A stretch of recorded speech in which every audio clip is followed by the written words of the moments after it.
ಪತ್ನಿ ಮಗುವನ್ನ ಕೊಂದು ಪತಿ ಆತ್ಮಹತ್ಯೆ ಪ್ರಕರಣಕ್ಕೆ ಸಂಬಂಧಪಟ್ಟಂತೆ ಮತ್ತಷ್ಟು ಅಪ್ಡೇಟ್ಸ್ ಲಭ್ಯವಾಗ್ತಾ ಇದೆ. ಮಂಗಳೂರಿನ ಪಕ್ಷಿಕೆರೆಯಲ್ಲಿ ನಡೆದಿದ್ದಂತಹ ಘಟನೆ ಇದು. ಆತ್ಮಹತ್ಯೆಗೆ ಪ್ರಚೋದನೆ ಆರೋಪದಲ್ಲಿ ಇಬ್ಬರನ್ನ ಈಗ ಸದ್ಯಕ್ಕೆ ಪೊಲೀಸರು ಅರೆಸ್ಟ್ ಮಾಡಿದ್ದಾರೆ. ಮೃತ ಕಾರ್ತಿಕ್ನ ತಾಯಿ ಹಾಗೂ ಸಹೋದರಿಯನ್ನ ಪೊಲೀಸರು ಬಂಧಿಸಿದ್ದಾರೆ. ತಾಯಿ ಶ್ಯಾಮಲಾ ಭಟ್ ಮತ್ತು ಸಹೋದರಿ ಕಣ್ಮಣಿ ಅವರನ್ನ ಅರೆಸ್ಟ್ ಮಾಡಿದ್ದಾರೆ.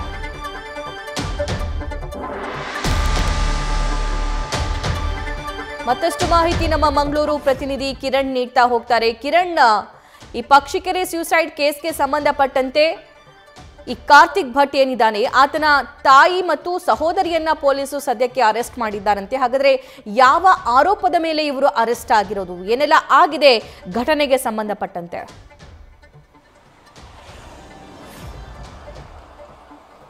ಸಭಾ Pakshikere murder and suicide case ಏನಿದೆ ಅದರ ಬಗ್ಗೆ ಈಗ ಪೊಲೀಸರು ತನಿಖೆ ಮುಂದುವರಿಸಿದ್ದಾರೆ. ಇದರ ನಡುವೆ ಡೆತ್ ನೋಟ್ ಆಧಾರದಲ್ಲಿ ಮೃತ ಕಾರ್ತಿಕ್ ಭಟ್ ಏನು ಡೆತ್ ನೋಟ್ ಬರೆದಿದ್ದ 6 ಪುಟಗಳ ಡೆತ್ ನೋಟ್ ಇತ್ತು. ಅದರಲ್ಲಿ ತನ್ನ ತಾಯಿ ಹಾಗೆಯೇ ತನ್ನ ಸಹೋದರಿ ತಂದೆ ಬಗ್ಗೆ ಉಲ್ಲೇಖ ಮಾಡಿದ್ರು. ಹಲವಾರು ಬಾರಿ ಯಾವ ರೀತಿ ಅವರನ್ನು ಟಾರ್ಚರ್ ಮಾಡಿದ್ರು, ಅವರ ಕುಟುಂಬವನ್ನು ಟಾರ್ಚರ್ ಮಾಡಿದ್ರ ಬಗ್ಗೆ ಅದರಲ್ಲಿ ಉಲ್ಲೇಖ ಇತ್ತು. ಯಾವ ರೀತಿಯ ಮನಸ್ತಾಪಗಳಿತ್ತು, ಯಾವ ರೀತಿ ತಮ್ಮನ್ನು ಹಂಗಿಸ್ತಾ ಇದ್ರು ಅನ್ನೋದ್ರ ಬಗ್ಗೆ ಈ ಇಡೀ ಡೆತ್ ನೋಟಲ್ಲಿ ಅದರಲ್ಲಿ ಮೆನ್ಷನ್ ಮಾಡಲಾಗಿತ್ತು.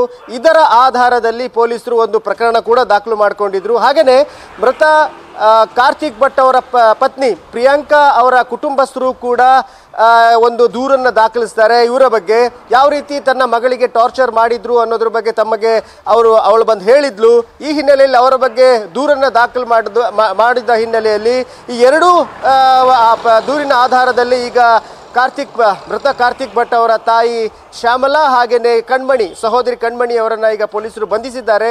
ಇನ್ನು ತನಿಖೆ ಮುಂದುವರೆದಿದೆ. ಈಗ ಯಾವ ರೀತಿ ಯಾಕೆ ಆತ್ಮಹತ್ಯೆ ಮಾಡಿಕೊಂಡ್ರು ಅದರ ಬಗ್ಗೆ ಈಗ ತನಿಖೆ ಆಲ್ರೆಡಿ ಆಗ್ತಾ ಇರುವಂಥದ್ದು. ಅದಕ್ಕೆ ಆಲ್ಮೋಸ್ಟ್ ಒಂದು ಕ್ಲಾರಿಟಿ ಸಿಗ್ತಾ ಇದೆ. ಆದರೆ ತನ್ನ ಪತ್ನಿ ಹಾಗೆಯೇ ಮಗುವನ್ನು ಯಾಕೆ ಕೊಂದ ಅನ್ನೋದ್ರ ಬಗ್ಗೆ ಇನ್ನುವರೆಗೂ ಕ್ಲಾರಿಟಿ ಸಿಕ್ಕಿಲ್ಲ. ಅದರ ಬಗ್ಗೆ ಇನ್ನೂ ತನಿಖೆ ಕ್ಲಿಯರ್ ಆಗಬೇಕಾಗಿದೆ. ತನಿಖೆ ಮುಂದುವರೆದಂತೆ ಈ ಎಲ್ಲ ನಿಗೂಢತೆಗೆ ಈಗ ಆ ಸಂದರ್ಭದಲ್ಲಿ ಉತ್ತರ ಸಿಗ್ಬೋದು ಅಂತ ಅನ್ಕೊಂಡಿದ್ವಿ.